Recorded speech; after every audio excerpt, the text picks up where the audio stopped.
గెలవాలంటే కష్టాల్ని ఓర్చుకోవాలి, ఎదగాలంటే గతాన్ని మర్చిపోవాలి, బ్రతకాలంటే ఇష్టాల్ని మార్చుకోవాలి. ఇదే జీవితం. ₹1,00,000 అప్పు చేయాలంటే ఒక చిన్న కోరిక చాలు. కానీ అదే ₹1,00,000 తీర్చాలంటే మాత్రం అలాంటి చిన్న చిన్న కోరికల్ని, చిన్న చిన్న ఆనందాలని ఎన్ని చంపుకోవాలి?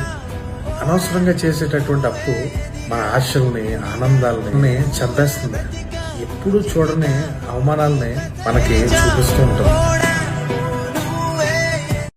ఎవరికి సలహాలు కూడా ఎవడు బెండు, ఎప్పుడు బెండు, ఎవరు బెండు. సలహా ఇస్తుంటే ఆ ఇన్నర్ వాయిస్ ఉంటే సస్తాడు వీడు, నీకేం పోయింది అన్నట్టు ఉంటాడు. ఇంకా తర్వాత కానీ బయట అలాగే సలహా ఇవ్వద్దు, సలహా తీసుకోవద్దు. ఎవడు మారిపోడు. ఏదైనా మారుతుంది తప్ప మనిషి స్వభావం ఎప్పటికీ మారదు. పరిస్థితుల ప్రభావం వల్ల కష్టం నటించుకుంటారు వాళ్ళు. అదే బేసిక్ గా self realization is best realization. Exact. మనం సొంతంగా నేర్చుకుంటాం అంతే. ఎవరిని